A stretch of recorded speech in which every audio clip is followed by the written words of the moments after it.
J'aimerais continuer à donner quelques éléments pour cadrer le débat concernant l'engagement de Genève dans la coopération au développement. Et je crois que c'est important de distinguer très clairement les deux Genèves qui existent. La Genève locale qui s'engage partiellement dans la solidarité internationale et puis la Genève des organisations internationales qui sont deux mondes qui coexistent à côté l'un de l'autre mais qui se croisent très peu souvent. Si je commence par la Genève locale. Genève se caractérise en Suisse par étant le canton qui contribue de loin le plus au niveau de ses collectivités publiques pour la coopération internationale ou la solidarité internationale. C'est à peu près 27 millions de francs suisses qu'on peut estimer les donations des collectivités publiques, communes, ville de Genève et canton. Ce sont 350 associations qui reçoivent d'une manière ou d'une autre des contributions, donc un monde associatif, une société civile très active dans notre canton. Ceci sans compter évidemment les dons publics que beaucoup d'associations reçoivent, que la chaîne du bonheur récolte, sur lesquels il n'y a pas de chiffres spécifiques pour Genève, mais qui doivent présenter des montants de plusieurs millions de francs suisses également. Plusieurs communes genevoises ont atteint ce fameux objectif du 0,7%, enfin qui à Genève a été bricolé un peu comme le 0,7% du budget de fonctionnement, ce qui n'est pas les normes des Nations Unies puisqu'on se réfère sur le revenu national brut, ce qui serait évidemment beaucoup plus élevé. Mais enfin, disons, cet objectif du 0,7% du budget de fonctionnement consacré à la solidarité internationale, qui est dans la loi genevoise de 2001, a été atteint par 18 communes genevoises. La ville de Genève s'est engagée récemment à atteindre cet objectif dans 3 ans et a pris des mesures concrètes pour y arriver. Donc on constate, disons, au niveau des élus locaux et des collectivités publiques locales, on pourrait dire une croissance régulière de la sensibilité autour de ces questions globales. Mais comme les sondages aussi d'opinion le montrent, on sent aussi qu'il y a une difficulté de plus en plus grande de comprendre la complexité des enjeux. Et donc, il y a une fixation sur plutôt des petits projets dont on peut mesurer, voir les résultats directs. Donc, on va se lancer plus sur un budget qui permet de voir combien de briques et puis combien de seringues et combien de bouquins on va acheter plutôt que des projets plus complexes qui peuvent impliquer des éléments de transformation, de développement institutionnel et d'assistance. Et je crois que cette difficulté est due à cette volonté de pouvoir mieux saisir et mieux comprendre. Donc il y a de toute évidence avec ce travail très dispersé de ces 300 associations, et il y en a certainement beaucoup plus qui travaillent dans ce domaine sur Genève, une espèce de travail, je dirais, de premier abord de sensibilisation sur les réalités du Sud qui peut se faire. Maintenant, dès qu'on essaye d'aborder des thématiques un peu plus grandes, comme le thème de la cohérence des politiques publiques, quelques thèmes qu'abordait ces chiffres frappants Peter juste maintenant, enfin la cohérence des politiques agricoles par rapport à les projets agricoles qu'on peut faire dans le Sud, la question les questions fiscales, les questions financières, on se heurte à des difficultés assez importantes. Dans le cadre des discussions à la Constituante, la FGC et plusieurs associations membres, on a essayé d'amener ces thématiques-là de manière je dirais, très modeste et très modérée. La question de la promotion économique, par exemple, quel type d'entreprise on devrait favoriser. On ne parle pas de réglementer, on dit celles qu'on devrait plutôt attirer devraient être plutôt orientées vers les questions de développement durable. Ceci a été repoussé et pas accepté par les constituants.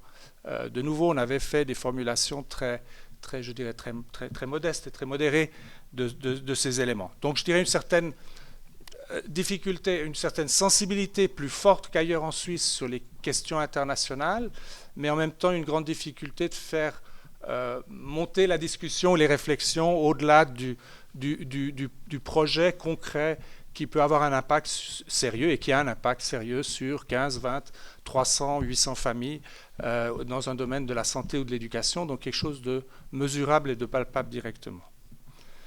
Voilà le microcosme très brièvement de la Genève locale. Alors si on passe à la Genève des organisations internationales, on est dans un autre univers, dans un autre monde. On a 36 organisations intergouvernementales, donc ce sont des conglomérations de ministères des 180 pays membres des Nations Unies, ou 180 ou plus. Donc ces organisations intergouvernementales nationales, vous les connaissez, spécialisées, l'OMS, l'OMC, etc. On a 250 ONG internationales présentes à Genève, et puis on a 169 missions diplomatiques, donc des États qui sont représentés. La Suisse est représentée à Genève par 14 ambassadeurs, donc c'est une mission importante. Ces organisations internationales dépensent à Genève 5 milliards de francs, donc je suis passé de millions pour la Genève locale à des milliards pour la Genève internationale. Elles créent 22 000 emplois, 40 000 personnes avec les familles, pour les organisations intergouvernementales.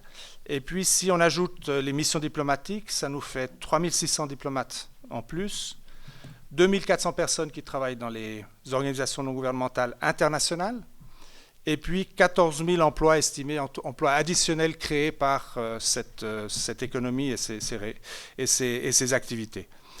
Pour finir, je vous juste encore 2 chiffres, 2 700 réunions ou conférences par année qui se tiennent à Genève, 173 000 personnes qui viennent et qui partent pour ces conférences, dont 3 000 sont des VIP, donc des ministres et autres personnalités de haut niveau. Donc on est dans un univers tout à fait différent de celui que j'ai décrit avant. Donc quand on parle de la Genève internationale, je crois que c'est important de bien différencier de laquelle on parle. Cette Genève internationale, qui est donc essentiellement une Genève technique, donc on s'occupe, qui a été créée dans les années 50, qui s'est montée dans les années 50 après la Deuxième Guerre mondiale, comme un regroupement des institutions spécialisées de chaque pays, a cette logique que d'autres ont indiqué de travailler en silo. Donc chaque secteur travaille de manière compartimentée, donc on aborde peu les problèmes d'environnement quand on parle de santé, on n'aborde pas les problèmes de travail quand on parle de commerce. Et cette volonté ou cette structure, disons, par silo et de peu de connexion entre les institutions est délibérée dans la structure, disons, multilatérale des Nations Unies, puisque c'est à New York qu'on discute des thèmes politiques et à Genève qu'on discute des thèmes techniques. Peut-être encore mentionner, parce que c'est important pour mesurer ce rôle, ces organisations sont depuis une vingtaine d'années au bord de l'effondrement ou de l'étranglement financier. Les États membres donnent juste un petit peu moins que le minimum pour la survie de ces institutions. Et donc, ça permet à des États avec des moyens d'investir et d'orienter les politiques de ces organisations. Le Danemark est intéressé par développer la lutte contre le travail des enfants en Inde. Eh bien, elle donne un financement spécial à l'OIT pour faire ce travail, etc., etc., etc. Il y a un nouvel acteur qui est intervenu sur la place de Genève, très important, sur cette place internationale que je n'ai pas mentionnée ici, qui sont les grandes fondations internationales.